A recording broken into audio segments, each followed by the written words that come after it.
Hello friends, it is your art teacher, Mrs. Hochstetler. Today we're going to be talking about these. Okay, this is our new project.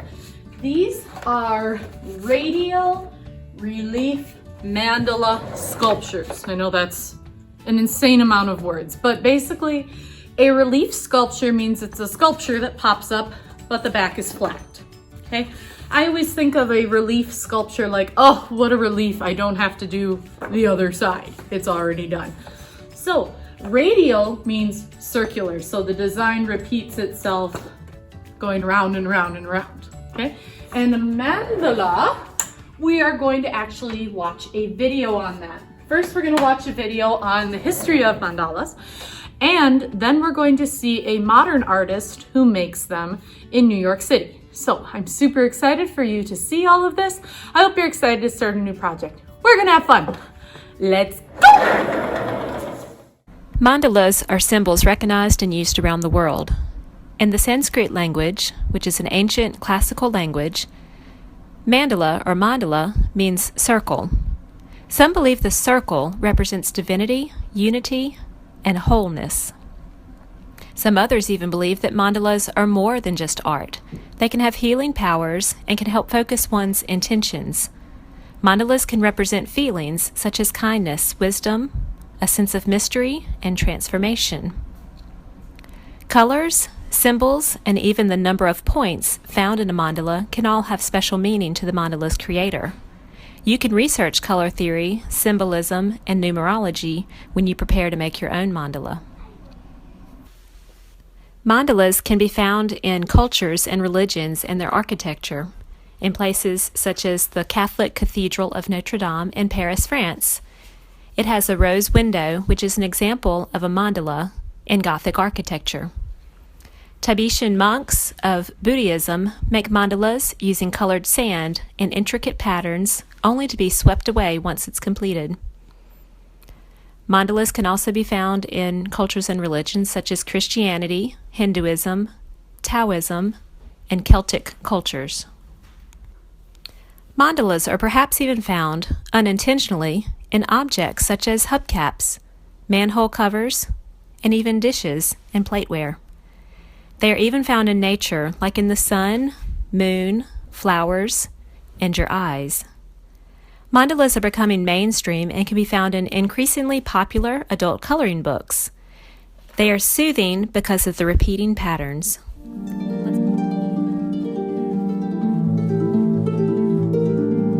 Each speck of sand that falls from the grasp of this hand is a carefully calculated movement. When Joe Mangrum isn't creating pieces in galleries or in his studio, he spends a lot of his time in Washington Square Park, in New York City.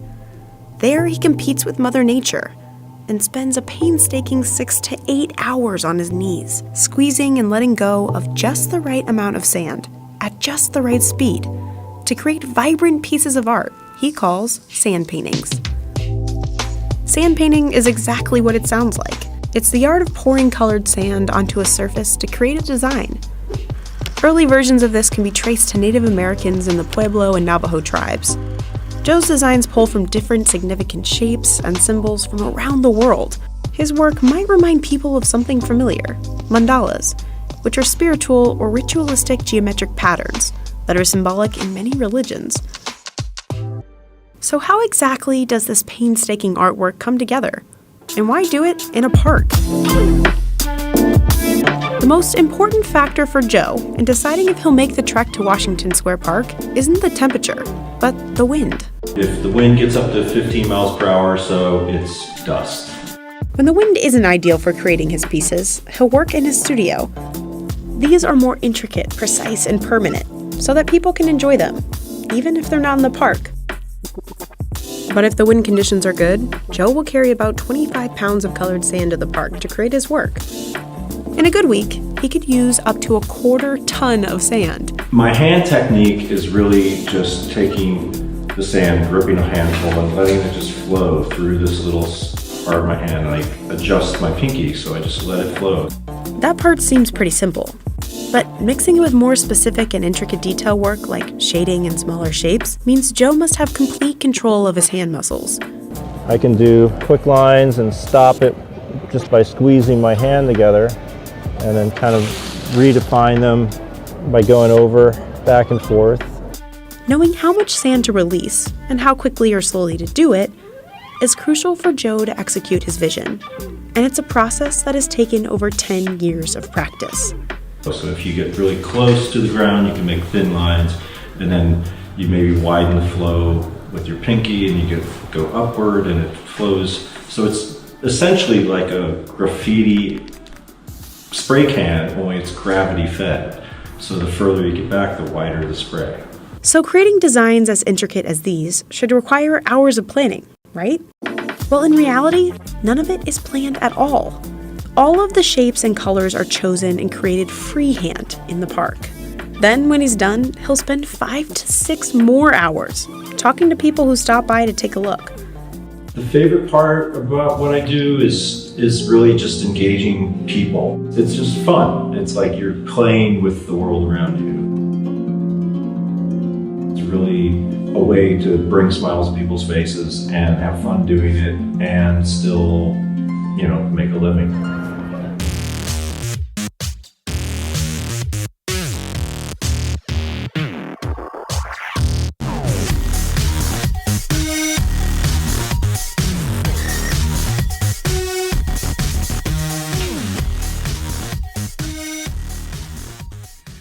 Okay, boys and girls, so in order to do our radial symmetry paper sculpture relief project, that was a mouthful, I'm going to show you a bunch of different folds, okay? You're going to get 3 by 3 inch paper, and it might not be absolutely perfectly 3 inches, okay? I cut these on the big paper cutter.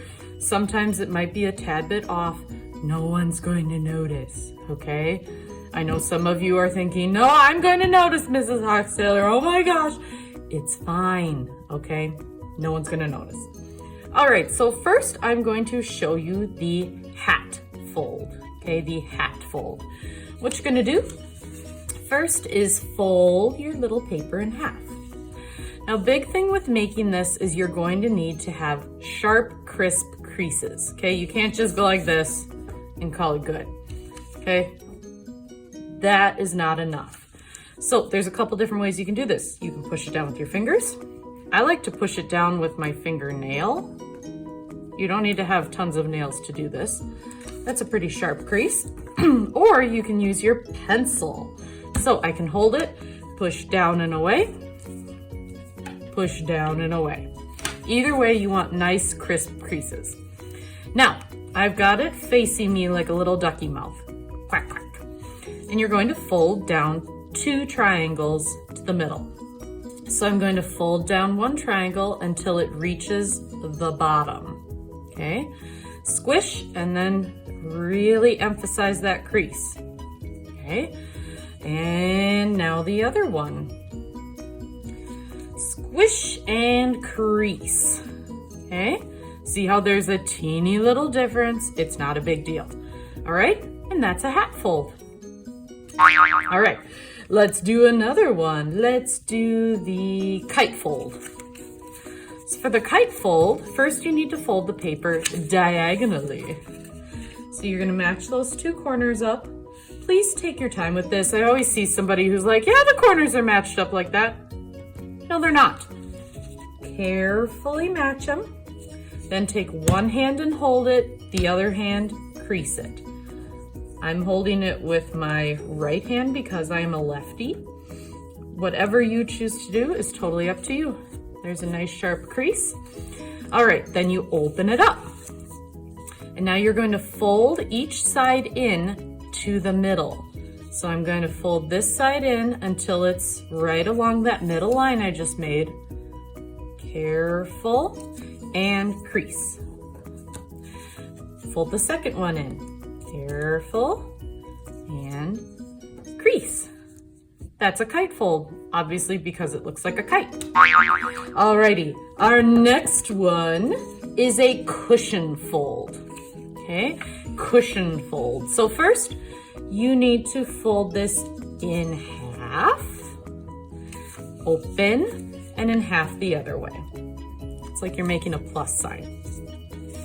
There we go. And I can see very lightly I have this plus sign going through it. And I'm going to fold the corners into the middle. So I take this corner, fold it to the middle, crease. Take this corner, fold it to the middle, crease, corner, middle, crease, corner, middle, crease. There we go. That is a cushion fold. All right, let's see, what else can we do? Oh, the helmet fold. Now this one, I have no clue why it's called a helmet fold, but I like it. So you're gonna do the same thing as you did with the kite fold. You're going to fold it diagonally, crease, crease, and now I'm going to fold these two ends to the tippy top, like this. I'm gonna take this top and match it up with that corner and crease. Take this corner, match it up with this one, and crease. There we go. That's a helmet fold. Alrighty, last but not least, we have the samurai fold. Let's see, what color haven't I used? Aha, orange. Okay, for the samurai fold, you're going to fold diagonal. Ooh, see this one you can really see that it wasn't cut completely even. Not a big deal. And then I'm going to fold it the other way, diagonally. Okay. Now I'm going to fold it in half again. So it makes a plus sign and an X. This one's probably the trickiest one. All right, so I've got a plus and an X.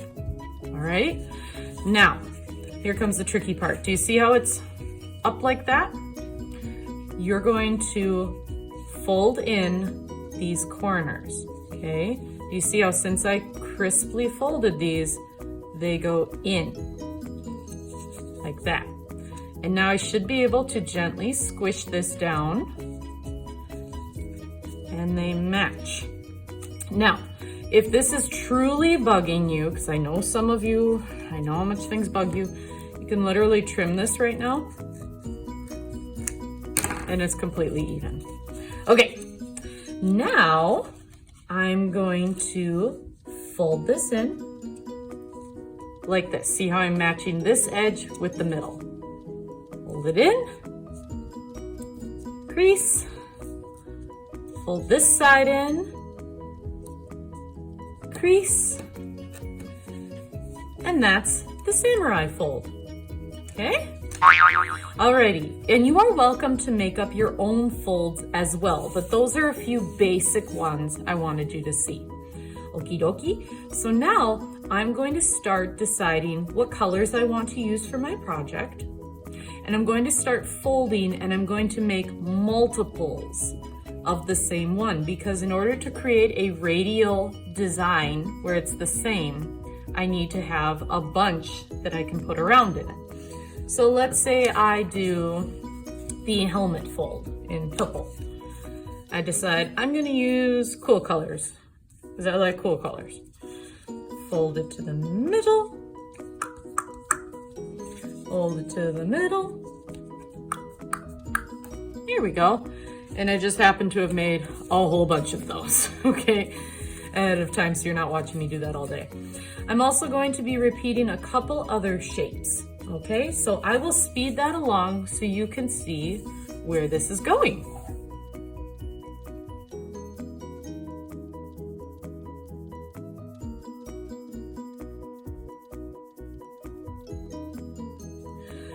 Alrighty, so I've made a bunch of shapes. Now, this is not all I'm going to be making, but I can start to think about what my design will eventually look like. Eventually, you'll get a black piece of paper and you will arrange these on that black piece of paper in a radial design. For now, though, we're in the planning process, so you will get a plastic bag at the end of class to put all of these in. Please write your name in Sharpie on that bag.